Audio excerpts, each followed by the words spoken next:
ભરતી માટે વધારાના ગુણ કયા કયા પ્રમાણપત્રના આધારે આપવામાં આવે છે? એનસીસીનું સી સર્ટિફિકેટ ધરાવનાર ઉમેદવારને 2 ગુણ આપવામાં આવશે.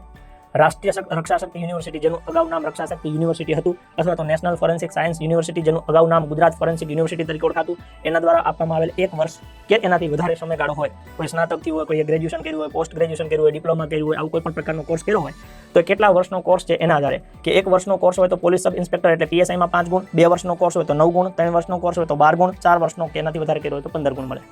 સામે લોકરક્ષકમાં 1 વર્ષનો કોર્સ કર્યો હોય તો 3 ગુણ, 2 વર્ષ માટે 5 ગુણ, 3 વર્ષ માટે 8 ગુણ, 4 વર્ષ કે તેથી વધારે હોય તો 10 ગુણ મળવા પાત્ર થશે. એટલે જે લોકોએ 4 વર્ષનો કોર્સ કર્યો હોય એને અત્યારથી આટલા માર્ક્સ તો બાય ડિફોલ્ટ આવી ગયા એવું સમજવું. રમતના ગુણ માટે જાહેરાતમાં જણાવ્યા મુજબ નિયત થયેલો શરતો પરિપૂર્ણ કરનાર ઉમેદવારને રાષ્ટ્રીય, આંતરરાષ્ટ્રીય અથવા તો આંતર યુનિવર્સિટી અથવા અખિલ ભારત શાળા સંઘ દ્વારા યોજાતી સ્પર્ધામાં માત્ર પ્રતિનિધિત્વ કરેલ હોય તેવા ઉમેદવારને પસંદગીમાં અગ્રતા માટે પોલીસ સબ ઇન્સ્પેક્ટર કેડરમાં મુખ્ય પરીક્ષામાં મેળવેલ તથા લોકરક્ષક કેડરમાં લેખિત પરીક્ષામાં મેળવેલ કુલ ગુણના 5% ગુણ ઉમેરી આપવામાં આવશે.